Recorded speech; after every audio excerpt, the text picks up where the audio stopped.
নমস্কার বন্ধুরা, আমি শ্রাবণী। আমার পাকঘরে সকল বন্ধুদের স্বাগত জানাই। আজকে আমি বানাবো ডাঁটা আলুর নিম ঝোল। পুরো ভিডিওটা দেখার জন্য অনুরোধ রইল। তাহলে রান্না শুরু করি।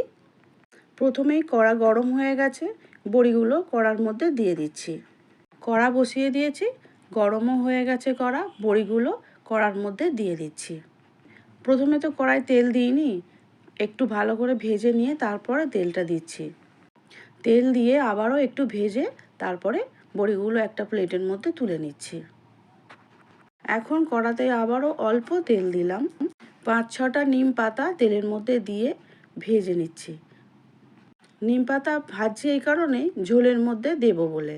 ভাজা হয়ে গেছে মোটামুটি, এবারে একটা বাটিতে আমি তুলে নিচ্ছি। আর রাঙালু, ডাঁটা, আলু সমস্ত কিছু আমি সরু সরু করে কেটে রেখে দিয়েছি, সেগুলো এবারে আমি কড়াতে দিয়ে ভেজে নেব। ওই তেলেই রাঙালু আর আলুগুলো তুলে দিচ্ছি।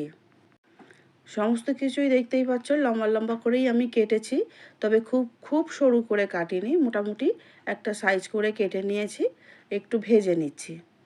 একটা বেগুনও কেটে নিয়েছিলাম, সেগুলো ঠিক একই সাইজ মতো করে লম্বা করে কেটে নিয়েছি।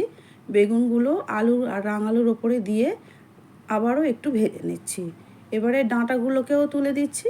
এখন পরিমাণ মতো নুন আমি এর মধ্যে দিয়ে দেব।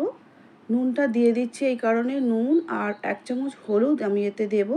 দিয়ে খুব ভালো করে নেড়ে চেড়ে 2 মিনিটের জন্য কিন্তু আমি আগে ভাপিয়ে নেব।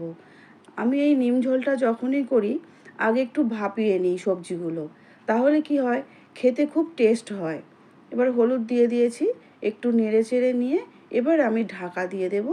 2 মিনিট আমি অপেক্ষা করব একটু ভাপিয়ে নেওয়ার জন্য। 2 মিনিট পর দেখো কত সুন্দর কালার হয়েছে ভাপানোর জন্য। আবারও একটু নাড়াচাড়া করে নিলাম। এবারে 1 চামচ আমি আদা বাটা দিয়ে দিলাম, দিয়ে আবারও আদা বাটাটা সবজির সঙ্গে মিশিয়ে নিচ্ছি। নিম ঝোলে কতটা ঝোল রাখবে সেই পরিমাণ অনুযায়ী একটু জল আমি দিয়ে দিলাম। জলের সঙ্গে সব কিছু ভালো করে মেশানো হয়ে গেছে। এবারে চাপা দিয়ে আরও 2 মিনিটের জন্য আমি এবারে সিদ্ধ হতে দেব। সিদ্ধ হয়েও গেছে, 2 মিনিট পর ফিরে এলাম। সবজিগুলো ভালো করে নাড়াচাড়া করে নিয়ে বড়িগুলোকে তুলে দিচ্ছি। সমস্ত বড়ি তুলে দিলাম। এবারে আবারও একটু নেড়ে চেড়ে আরও 2 মিনিটের মতন আমি রান্না করে নেব। খুব তো গরম চলছে, এখন তো কোনো কিছু খেতে সেরকম একটা ভালোই লাগে না। এরকম নিম ঝোল হলে ভাতের সঙ্গে খেতে মন্দ হয় না। এবারে নিম পাতাগুলো যে ভেজে রেখেছিলাম সেগুলোও দিয়ে দিলাম, দিয়ে আবারও ভালো করে নাড়াচাড়া করে নিচ্ছি। নিম পাতাগুলো দেওয়ার পরেই আমি তুলে নিচ্ছি একটা সার্ভিং বলে, কারণ বেশিক্ষণ রান্না করলে তেতো হয়ে যাবে। আমার রান্না ভালো লাগলে সাবস্ক্রাইব করার অনুরোধ রইল, আর যারা ফেসবুক পেজ থেকে দেখছো পেজটিকে ফলো করে দেওয়ার অনুরোধ রইল। সম্পূর্ণ ভিডিওটা দেখার জন্য অসংখ্য ধন্যবাদ। সবাই খুব ভালো থেকো আর সুস্থ থেকো। খেতে বলে আমি খাইনি, তোমরা সবাই খাবে, সবাই পাশে থেকো।